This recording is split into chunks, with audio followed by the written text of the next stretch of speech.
Assalamualaikum warahmatullahi wabarakatuh. Perkenalkan, di sini nama saya Siti Nurul Apipa dengan NIM 2313 40176 dari kelas Bimbingan Konseling Islam kelas 6E. Nah, di sini saya ingin mengerjakan tugas yaitu dari BK Karir.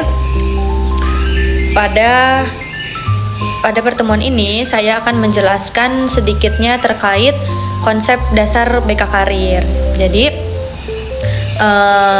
di sini merupakan salah satu tugas untuk bisa mengikuti UAS BK Karir yang diampu oleh Pak Vasco Delano.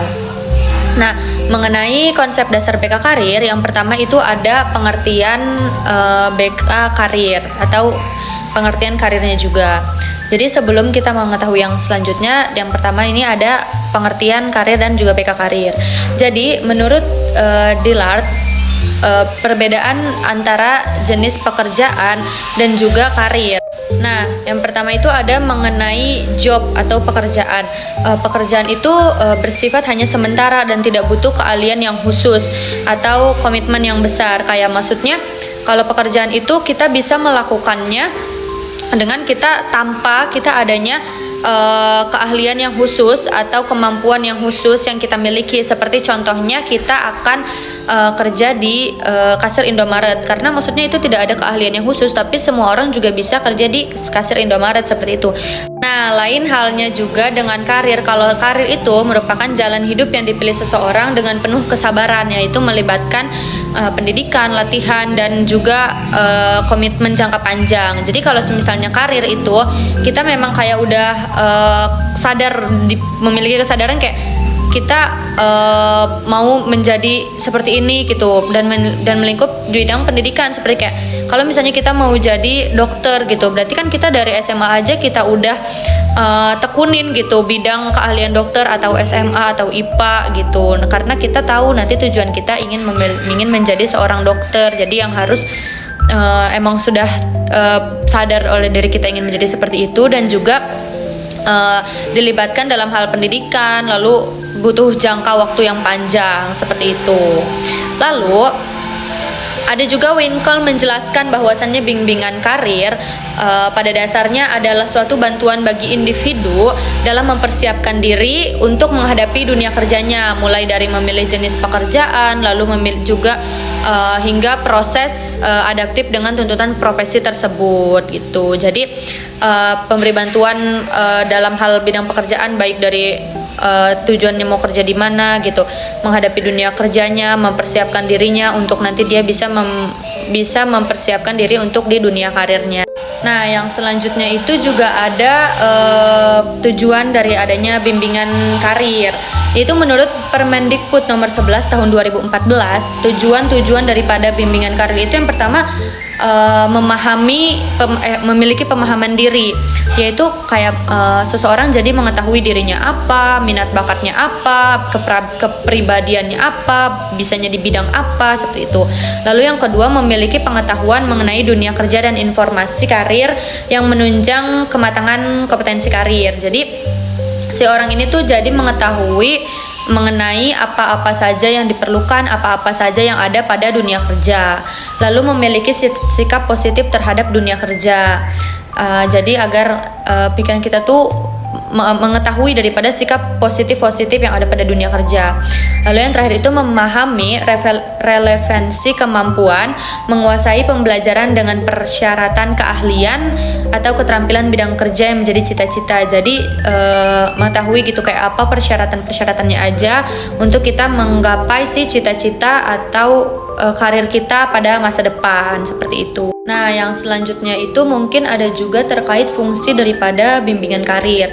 Menurut Sulistrayani, bahwasannya fungsi-fungsi pada bimbingan karir itu ada mengembangkan sikap positif terhadap jenis pekerjaan yang tadi itu, seperti kita mengetahui sifat-sifat positif apa saja yang ada pada dunia kerja, yang ada pada yang ada pada pekerjaan ini, seperti itu. Lalu ada juga membawa peran individu untuk menyadari betapa luasnya dunia atau lapangan pekerjaan. Jadi kita tuh harus memberikan pemahaman kayak agar si individu-individu itu tahu bahwasannya pekerjaan atau lapangan pekerjaan atau dunia karir di sekarang itu sangat luas dan sangat banyak gitu, agar mereka paham dan mengetahuinya.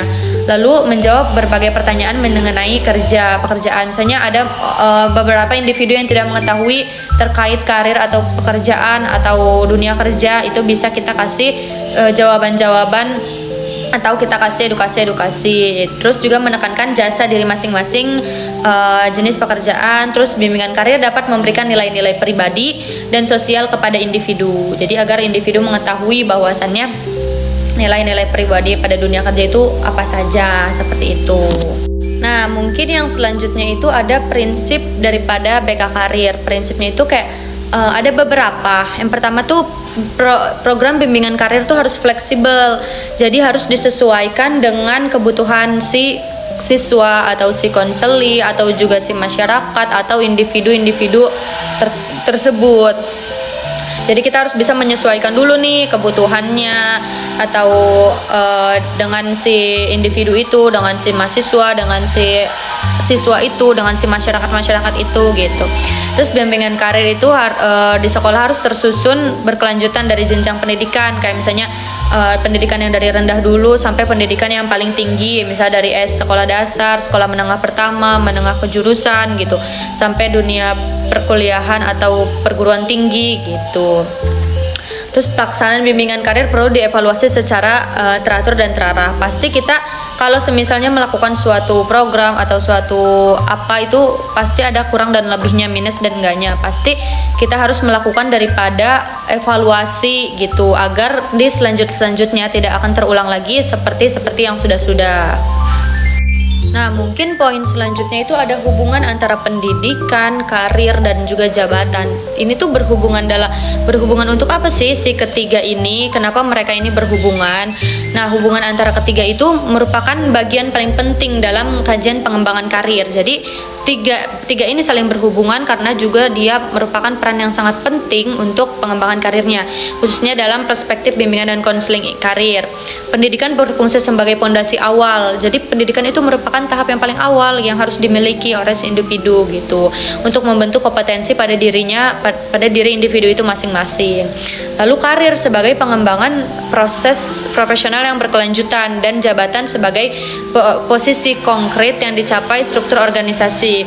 Nah, ketiganya ini tuh harus membentuk keterkaitan yang sistematis dan saling memengaruhi. Kayak tadi misalnya awalnya pendidikan, kita harus memiliki sedikitnya fondasi untuk kita melanjutkan ke yang selanjutnya.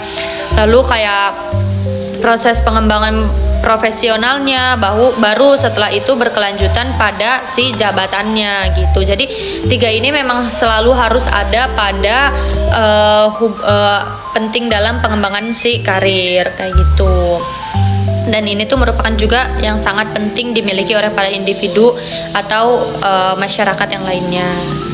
Nah, mungkin teman-teman itu sedikitnya yang bisa saya sampaikan mengenai konsep dasar BK Karir ini.